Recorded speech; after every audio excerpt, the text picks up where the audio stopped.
Pocket পরোটা রাজুদাকে তো তোমরা কম বেশি সবাই চেনো, কিন্তু যদি বলি তার দোকানের সামনে এমন কিছু দেখা গেছে যেটা শুনলে তুমি হয়তো পরের বার পরোটা খাওয়ার আগে অন্তত দুবার ভাববে। সম্প্রতি একটা কন্টেন্ট ক্রিয়েটর সেখানে গিয়েছিল, সেখানে গিয়েই তিনি একটা অদ্ভুত জিনিস লক্ষ্য করেন, যে জলটা গ্রাহকদের খাওয়ার জন্য ওখানে রাখা হয়েছে সেই জলটা নাকি এমন একটি দোকান থেকে আনা হয় যেখানে পাইপ নর্দমার জলের সাথে যুক্ত বলে অভিযোগ। যখন সেই কন্টেন্ট ক্রিয়েটর নিজে সেই দোকানে গিয়ে জিজ্ঞেস করেন, তখন নাকি ওই দোকানের লোকেরা বলে ওটা তো খাওয়ার জল নয়, ওটা তো হাত ধোয়ার জল।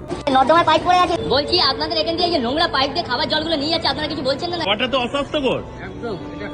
এখন প্রশ্নটা এখানেই, যদি সেটা হাত ধোয়ারই জল হয় তাহলে সেটাই আবার কেন গ্রাহকদের খেতে দেওয়া হচ্ছে? এরপরই যখন সেই লোকটা প্রতিবাদ করতে চায় তখনই নাকি উত্তর আসে, আমার আর কোনো উপায় নেই। আপনি বলছেন দাদা, তাহলে আমার ওই ছাড়া উপায় নেই। ওই একটা ভিডিওই আমার ইমেজ কি খারাপ।